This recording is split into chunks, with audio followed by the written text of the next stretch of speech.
Siapa sosok di balik hacker Bioka? Apa pesan yang mau ia sampaikan? Penulis, Rian Ramadan. Hacker dengan pseudonim Bioka akhir-akhir ini mengisi headline berita. Sejak kemunculannya di forum hacker Agustus lalu, Bioka bertanggung jawab menyebar data 1,3 miliar data kartu SIM, data pengguna IndiHome, data KPU, hingga data transaksi dokumen dan surat kepresidenan. Bioka juga membuat grup Telegram dan akun Twitter. Per Senin, 12/9, grup Telegram tersebut mencapai 24.000 lebih. Akun Twitter pertamanya @biokanism sempat menyentuh 120.000 pengikut lebih sampai akhirnya ditangguhkan per minggu, 11/9. Di grup Telegram, Bioka membocorkan data pribadi Menkominfo Johnny G. Plate, Dirjen Aptika Kominfo Samuel Abrijani Pangrapan, Ketua DPR Puan Maharani, Menteri BUMN Erick Thohir, Menkominfo Luhut Binsar Panjaitan, hingga Denny Siregar. Bioka menulis sepatah dua patah caption ketika mengunggah data pribadi figur pejabat tersebut. Misalnya, Happy Birthday, ketika memposting data Johnny G. Plate, dan Game, Selamat Pagi, ketika memposting data Samuel. Namun ketika memposting data Puan Maharani dan Erick Thohir, Bioka menulis agak panjang. Apa kabar Nyonya? Bagaimana rasanya merayakan ulang tahun ketika banyak orang memprotes harga BBM tepat di depan kantor Anda? Tulisnya ketika mengunggah data milik Puan. Apa kabar Pak? Anda harus bekerja daripada berkeliling melakukan hal-hal yang tidak penting. Percayalah, Anda tidak akan pernah menjadi presiden, jangan buang waktu Anda. Apakah Anda tidak peduli dengan harga bahan bakar saat ini? Lanjut Bioka ketika mengunggah data milik Erick Thohir. Anehnya, ia juga menulis panjang untuk Denny Siregar. Bioka menulis Denny menggunakan uang pajak untuk memecah belah masyarakat Indonesia. Pertanyaannya, dari mana Bioka bisa menyimpulkan ini? Bagaimana rasanya hidup menggunakan uang pajak dari orang Indonesia, tetapi Anda menggunakan internet untuk mempolarisasi masyarakat? Tulis Bioka. Siapakah Bioka dan apa motifnya? Bioka, layaknya hacker lain yang mengunggah data di forum hacker, menukar data yang mereka dapatkan dengan uang. Ketika menyebar data IndiHome, Bioka meminta bayaran senilai $50.000 AS atau sekitar 742 juta rupiah. Kurs Rp14.844. Kemudian ketika membocorkan data KPU, Bioka memasang tarif senilai $5.000 AS atau sekitar 74 juta rupiah. Motif cuan Bioka sementara berhenti di data KPU tersebut. Pasalnya, data bocor yang lain seperti IndiHome, dan log surat dan dokumen kepresidenan, Bioka tidak menjualnya dan bebas didownload pengguna situs yang memiliki token kredit. Kredit ini bisa didapat dengan keaktifan di forum atau bisa juga dibeli. Selepas kebocoran masif kartu SIM itu pula, Bioka semakin vokal di grup Telegram dan Twitternya. Beberapa kali ia mengungkap sedikit latar belakang dan motifnya mengobrak-abrik keamanan siber Indonesia.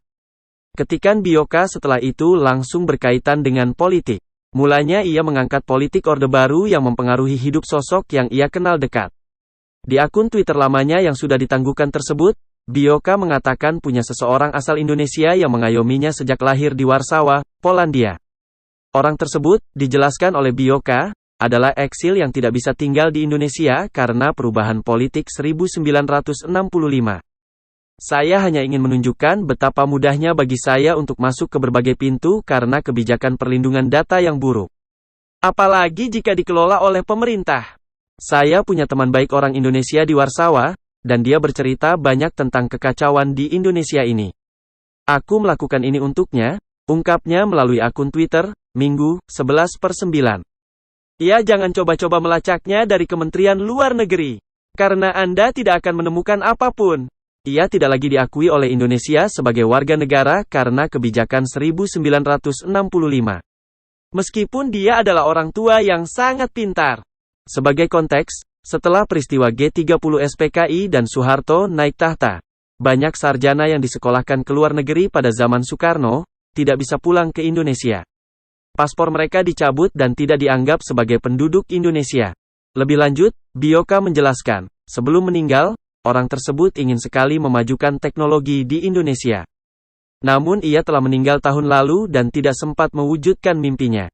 Di sini Bioka mengatakan bahwa ia melakukan perannya atas mimpi orang tua tersebut. Dia meninggal tahun lalu. Orang tua ini telah merawat saya sejak saya lahir. Dia ingin kembali dan melakukan sesuatu dengan teknologi meskipun dia melihat betapa sedihnya menjadi seorang Habibie. Dia tidak punya waktu untuk melakukannya sampai dia akhirnya mati, ungkapnya, Minggu, 11/9. Sepertinya dipersulit untuk melanjutkan mimpinya dengan cara yang benar. Jadi saya lebih suka melakukannya dengan cara ini. Kita punya tujuan yang sama, agar negara di mana dia lahir bisa berubah menjadi lebih baik. Senang bertemu kalian. Kembali ke caption yang Bioka tulis. Bioka tampaknya paham dengan politik Indonesia sehingga dengan sadar memposting data pribadi milik Puan bahkan Denny Siregar. Namun masih sedikit informasi yang didapat terkait hal ini. Apakah Bioka aslinya adalah orang Indonesia? Bioka, bukan warga Polandia tapi Indonesia.